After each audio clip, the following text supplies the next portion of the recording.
Hey everybody, Rachel Bogle here at the WMBF First Alert Desk. We have a lot of stories to get to, so I'm going to go ahead and get right into it. As always, I do have the Facebook stream up, so if you're joining in here, you can feel free to just comment, say hello, or ask any questions about any of the stories I'm about to walk you through, and I'll let you know if we have those details or if we're just going to add those to our list of follow-up. So let's go ahead and get right into it here with two down in my neck of the woods in Surfside to start things off. Well, some much-needed upgrades at the Surfside Beach Police Department, those are being put on pause. So we first told you last August that the department was in desperate need of repairs to the building it currently calls home, one you're looking at right here. But those plans have now ground to a halt. Town officials say it really just comes down to budget and debt.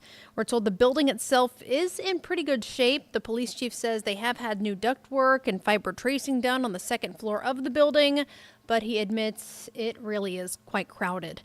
Mayor Robert Kraus confirms to us the town just doesn't have any money set aside right now to update the police department's building, and he says it could still be several years before the town plans a budget to do so. So we'll let you know when we hear more about that. But again, it sounds like all of those plans have now been, unfortunately, put on pause. All right, here, as I said, our first two staying in Surfside. Here's one way, I guess, for the town of Surfside to save a little money rather than splashing out on an expensive graphic designer. They're just looking to you, the public, to help create the new logo for the Surfside Beach Pier. Now that's creativity, I must say.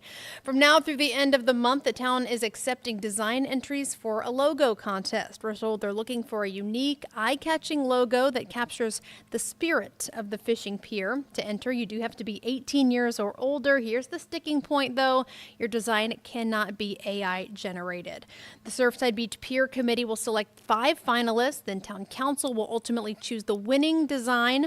That grand prize winner will receive a free annual fishing pass on the pier, as well as a custom plaque mounted on the pier itself, and official recognition, of course, for creating that logo. You can learn more about how to submit your design by finding this story right now over on our website. I am not a creative person, so I will definitely not be submitting my designs, but I know many of you do have that creative background there, so maybe yours will be chosen. Only one way to find out is to submit yours. All right, also getting an update here on a story that we've been following for about a year and a half now. So an Horry County judge has placed new restrictions on the man who admitted to burning a cross at his home in Conway to harass his black neighbors. So yesterday, a judge ruled Warden Butler is prohibited from causing a nuisance, not just on Corbett Drive where that incident happened in 2023, but anywhere going forward. This comes after Butler and his girlfriend, Alexis Hartnett, allegedly spent years just wreaking havoc in the neighborhood, and he admitted, of course, to burning that cross in his yard back in 2023 to intentionally scare his neighbors following a property line dispute. So last March, a judge evicted that couple from the property for 1 year, but with that order set to expire this coming Friday, Solicitor Jimmy Richardson pushed for yesterday's hearing to take place, saying Butler never really even acknowledged the injunction case. So Richardson tells us now, given the new ruling, if Butler causes any issues in the future at all, he can very easily bring a new injunction case against him. And Butler could also potentially be held in contempt, meaning he could face a fine or jail time if he violates that order. All right, here, moving to Conway. Now I'm going to pop myself back up because I will have a mugshot to show you straight from the website here in just a moment. We do know a man is behind bars accused of opening fire at a Conway gas station. Here he is right here on your screen, again, straight from the website. Police arrested Terrence Ford yesterday after officers responded to the Quick Mart on Wright Boulevard last Thursday. That's where the victims say Ford started an argument with them before pulling out a gun and shooting at them multiple times. Fortunately, though, no one was hit by that gunfire, but investigators say security footage from that scene confirmed the victim's story. Meanwhile, at last check, Ford remains in custody right now at the J. Reuben Long Detention Center, facing several charges, including attempted murder. All right, going to pop some video back up here for this next one. As we now know, some changes are coming to Myrtle Beach's Arts and Innovation District as one eatery is planning to move out, making way for a different one to expand. So the co-owner of Lamana Bread tells us after being open for a little over a year, his business partner unfortunately had to step away due to personal health issues. So they came to the difficult decision that they needed to sell the business. But as they're preparing to close their doors, another local business is looking forward to moving in. Winna's Kitchen has been undergoing a major renovation at its location, and the owner tells us that building won't be done for at least another year and a half, so they're looking to move into that space. But just to let you know, they're not going to be ditching that other building, so customers will be able to find a little something different at each of those locations. Both of them are up and running. Y'all, it has been a long day. The tongue is twisting. So they will have both. They're going to have a little something different at each for you to enjoy and check out. So the city actually owns the building where Lamana is currently operating, but City Council did pass the first of 2 votes today on a plan to terminate Lamana's lease and replace it with a new lease with Winna's Kitchen as the tenant. So they'll take another vote to finalize that plan 2 weeks from today.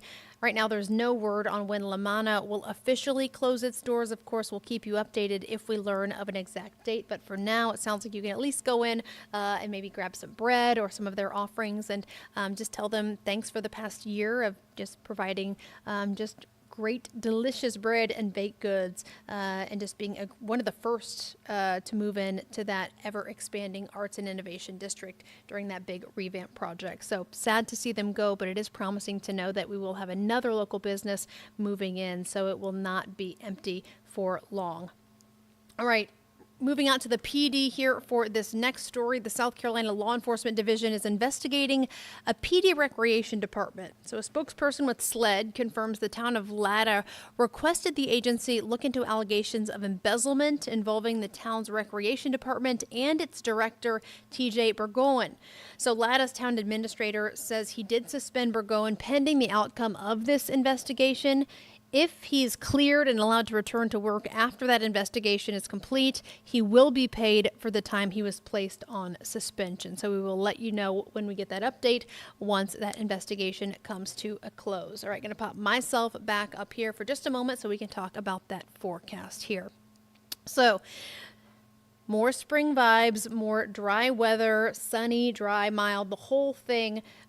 Great news for all of us who love spring, not so much when it comes to the pollen and comes to the drought here. So here is a look at your Grand Strand 10-day forecast. As you can see here, for most of the work week, we're talking upper 60s for our highs. We will have a little bit of a cool down Wednesday into Thursday. That's where we're going to drop into about the mid 60s during the day, even mid 40s overnight. So our coolest night of the week. Then once we get to Friday, those temperatures are going to start slowly climbing back up into the upper 70s, even getting us into the low 80s. For the weekend. We will be able to enjoy clear skies through most of the week, and then our next chances for showers, though, will return to cap off the weekend. So you will have plenty of time to make some plans and get out and about. However, just another reminder here, because we're not talking about a whole lot of rain, those burn bans are still in effect. We do not have enough rain right now to take away those concerns about the conditions outside really being perfect for the wildfires to spark. So again, just a reminder here, I want to reiterate this. The entire state of South Carolina remains under a burn ban right now. It was put in place by the South Carolina Forestry Commission last Friday. It went into effect at 6 o'clock last Friday, actually. It remains in effect, of course, due to the ongoing drought conditions. So this means any and all outdoor burning is still strictly prohibited until further notice. So that is the case until we tell you otherwise. So I just wanted to go ahead and share that reminder just to let you know that nothing has changed when it comes to that burn ban. All right, I'm going to pop myself back up here now as we are getting into what we're working on for you at 11. So this one is something that we actually first told you about yesterday. So yesterday we told you a federal judge sentenced the CEO of a Loris-based veterans charity to 21 months in prison after he pleaded guilty to money laundering. So now we're learning more really about the fallout from his actions. So James Earhart started the Providing Hope VA organization in 2018 with a mission to help veterans facing financial troubles, homelessness, unemployment, and just to help those who needed treatment. He originally registered that nonprofit in Virginia, then he moved it to Loris in early 2020. Here's where the trouble started. In April of that same year, documents show Earhart started making pretty questionable withdrawals, ultimately to the tune of hundreds of thousands of dollars. In April of 2023, here at WMBF, you may remember, we reported that Providing Hope VA had announced it was going to be moving forward with this incredible $2.5 million facility that promised to house almost 20 veterans. So much excitement was around this, but that construction never got off the ground, and it likely never will, since Google lists Providing Hope VA as permanently closed, and the nonprofit's website is no longer active. Its Facebook page has also been taken down. So tonight at 11, our Julia Richardson's going to be back with us, just sharing more of what some of the veterans impacted by this whole turn of events are sharing, and really just how they're feeling in the aftermath of a major promise of hope just really being ripped away from our veterans because of Earhart's actions. So again, all of that's going to be coming up in just under about 45 minutes or so tonight at 11. So we do hope you're able to stick around a little bit longer with us for that. But for now, though, that'll do it for this update from the WMBF First Alert Desk. Have a good rest of your night. Hope to see you back.